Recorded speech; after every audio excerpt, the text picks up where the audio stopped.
Okay, then I would like you to tell me just a few words about your relation with the witch doctor. You told me that in the beginning you had some problems with the witch doctor, the quack. Yeah. There is this quacks are very dominating physicians in our localities, village localities, and there is a quack there who is doing practice about 25 or 30 years, since 25, 30 years in that place, and he has got too much influence. He is known as the doctor there. Physician means that quack. And he was very much in favor of the drugs for diarrheal disease. So I found that though one side we are teaching them, the other side he was using. Most of the mothers, he is the neighbor, when the child develops diarrhea or whatever the disease, they usually visit him. And he gives. So all the children of those who are having diarrhea, he was giving them some tablets of some drugs, mostly for diarrhea disease. So I found that though I am teaching, but the change will be not there unless I bring some change in the quack. So I made very nice friendship with him, and I tried to convince him gradually, and by this time I saw that nicely he is using this ORS and homemade solution, and sometimes of course he gives some little drugs. That we don't say that bad. In some cases, drug may be needed when there is a bacterial diarrhea or some other cause, or 2 days treatment, the temperature is there or excessive vomiting is there. Sometimes one may use the drugs, but it is not the random one. About 80% of the diarrhea cases are non-specific diarrheas, and they can be cured without the help of drug. Only rehydration is the one which is required for their management. And only 20% needs drug treatment or intravenous fluid. Intravenous fluid is particularly required for the only severely dehydrated group, otherwise intravenous treatment is not required. And it has been stopped now. And the very interesting thing is that you wanted to know the story in relation to this. I'll tell you the story in relation about the perhaps development of ORS in this country. And this in 50s decade, 1950, or after 50, between 50 to 60, there were so many epidemics in then East Pakistan, and that is this country, about cholerial epidemics. And even in some villages, there was no man to give water to somebody or no man to bury the dead bodies. It was like this. People were dying like anything, randomly. So, one gentleman in a house was the only one, and others died in his house. He also got attack of the cholera. And there was none to give him water, and thirst is so much difficult thing in cholera. So he started crawling and going to take water from pond. But pond was so away that he could not reach there. He reached up to the place of a bucket, big bucket which is used for cows' food. And there was old days, 2 days, 3 days old watery things were there in this bucket, and he started drinking that one, finding no other means because he could not reach to the pond. And when he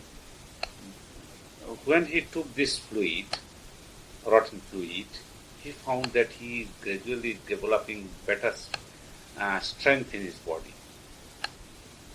Then he took little more and found that more strength has come to his body. Then he took little more and found that he is going to be all right.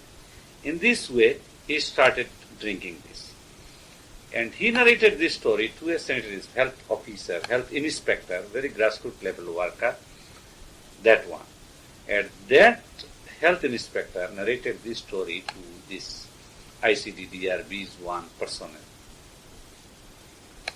Then, so far I heard, that person, he develops the mind that what it was. So he visited that bucket and found that this what the bucket contains, usually in this type of buckets. These type of buckets, this rice water, boiled rice water, that is the residual water after cooking rice, they keep it for the cows. The second is straw. And third one, some salt they give for the cows and water.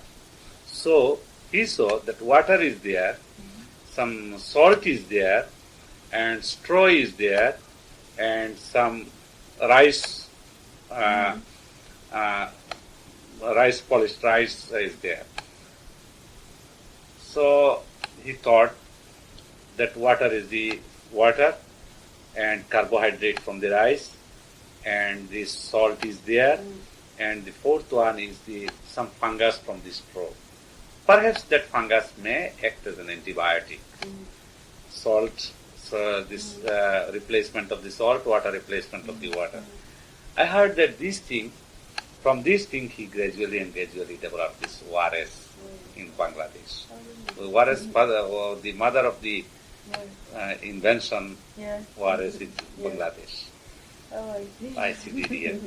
So you know this, how this comes out. It of course incidentally comes like, you know that perhaps the up till now Digoxin, you heard the name of Digoxin, a drug, digitalis group, for the heart disease, it is still the best drug. This was also like invented like this in Greece. A lady an old lady used to give the juice of some leaves, boiled leaves, to the people, those who are having ascites or edema. That is water in the body, retention of water in the bodies. Anyone coming, she used to give. About 50% of the people were nicely curing, and the rest 50% were not curing.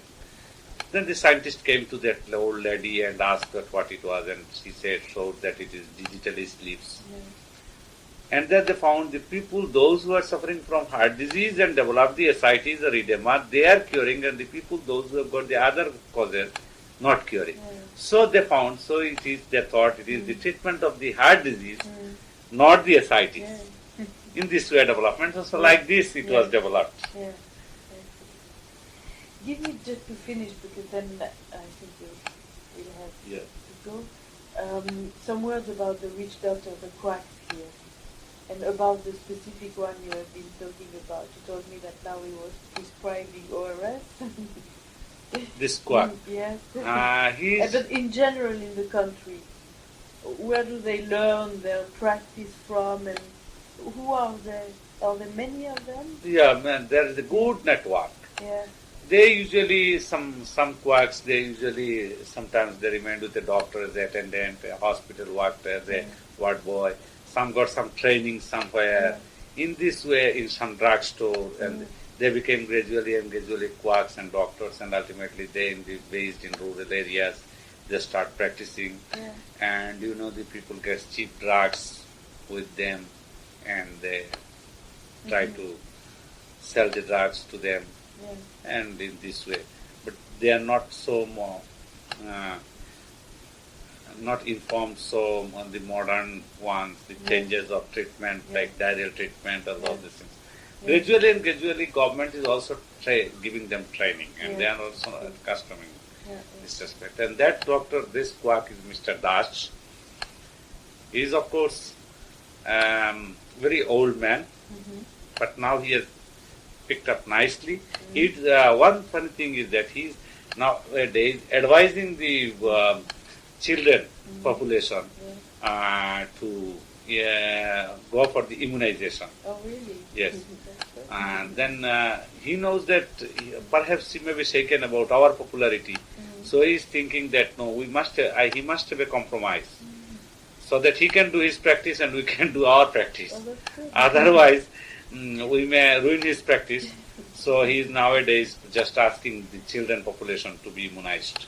Oh, that's good. Yeah. And he's prescribing ORS? Yes. He is regularly prescribing ORS for the house. That's good. And Dr. Don Sutherland met this. Oh, he met him? Yeah. And they had a good meeting? Yeah, we had a good meeting. Dr. Sutherland was there. We had a meeting. Yeah. And just tell me, which is your medical background? My medical background, I got this degree, medical degree, MBBS, from BBS? Dhaka University. What is BBS exactly? Pardon? What is BBS? Bachelor of Medicine, Bachelor of Surgery. Oh, Bachelor, yeah. Graduation, Yes. medical graduation Yes. in the year 1970 from Yeah. Dhaka University. Yes. It is recognized under British Medical Council. And after that, I had internship training, hospital attached training. And then some days I was with the teaching line of medical education. I was lecturer in pharmacology. And about 3 years following this, I was assistant registrar of medicine in a medical college hospital, Select Medical College Hospital.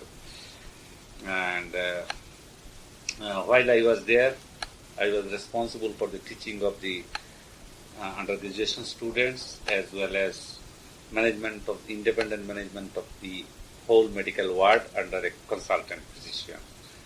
And after that, I went to Iran with an assignment through the government level, and I joined there Red Cross in this Red Lion Sun Society of Iran. That was previous Red Cross of Iran. In a district town hospital, I was working there as an emergency medical officer, and for about 2.5 years, I came back to my country, and there I was doing some days practice, private practice. But it was during private practice I found that it's so busy life, time is not there, and all these things. And moreover, I was very much inclined to the community medicine from the beginning. I was very much interested to this work in this community medicine, because curative medicine, as per me, if I do something, I can save one, maximum two, like this. But in curative medicine, if I want to do, I can do for so many people. And in curative medicine, preference are given to the what is called this rich people or classed people are always favored. But in this community medicine, poor people are mostly favored. And as I worked there in this Red Cross there, and here also I joined in this Red Cross with the idea, I have got 3 daughters. I have no son. And I lost my father very early age. Only my mother is there. And my wife is still science graduate. And nowadays I am not after anything except this type of children. I want to just do something for this children community, mothers community, and community medicine, all these things. I'm very much interested to do for them, these people. And therefore I joined with the Bangladesh Red Cross Society, and with the hope to continue the rest of my life with this society. Of course, it depends on the wish of these societies too. And this is what is my background. And so the Child Alive program was your first real health? Yes, Child Alive program is the first entry of my community medicine. And Child Alive in Bangladesh is that is the person who received the Child Alive program in Bangladesh. That is also myself. Child Alive is new, and my community medicine entry is new. And that is first myself shook hand with the Child Alive and started it here. And I also entered with the Child Alive in the community medicine. But you are happy with this program? Yeah, I'm Yes. quite happy because it's the first program of my life Yeah. in the community. Yeah. Yeah. field. How would you like to improve it if you could give some suggestions? Yeah.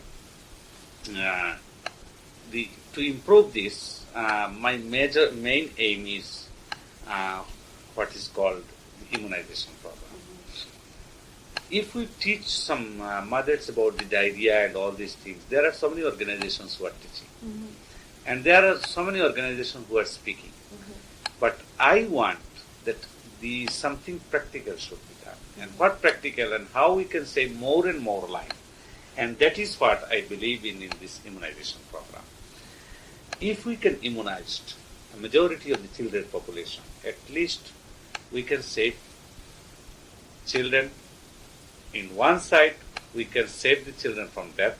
Other side, we can save the children from this social problem which is called disability. Mm-hmm. And thirdly, we can save this poor country's money by, as that will due to the minimization of attack of the diseases, this vaccine preventive diseases. So in this way, we can help the children population. And you know, the children are the ones in our country, these poor class children, they are always less, getting less benefits. So I want to particularly work in the field of immunization, arranging them to bring them out by any means, with the help of the Red Cross volunteers, in the places where others have no access or they cannot reach. And as you have seen that how coastal areas I am reaching there. So I also am interested to reach such a places to do the vaccination in such places where those fashionable NGOs, the fashionable people do not want to work due to lack of communication, lack of non-cooperation and all these things. I want to utilize the Red Cross volunteer for that particular places, my services for that particular places, and the Red Cross or League of Red Cross activity in that places, which is a very remote place, where the people are easily not going, where the people are easily not available for the immunization. I want to work in that field. And that is what very recently we have received a letter from this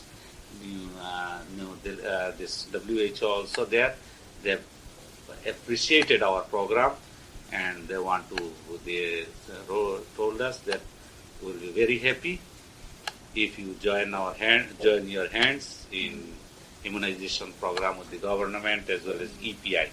EPI is also very pleased with us, our activity in Sonagazi. What is EPI? The expanded program on immunization. Oh. That is the national program for immunization. They also want our help for this respect. So they have Yes. said the results that you have been. So gradually I want to say that the immunization program, I want to lay great stress over the immunization program. So that our period is a transitory period. We were not been immunized, it's all right. But at least this generation should be covered with immunization. But I believe. Yeah.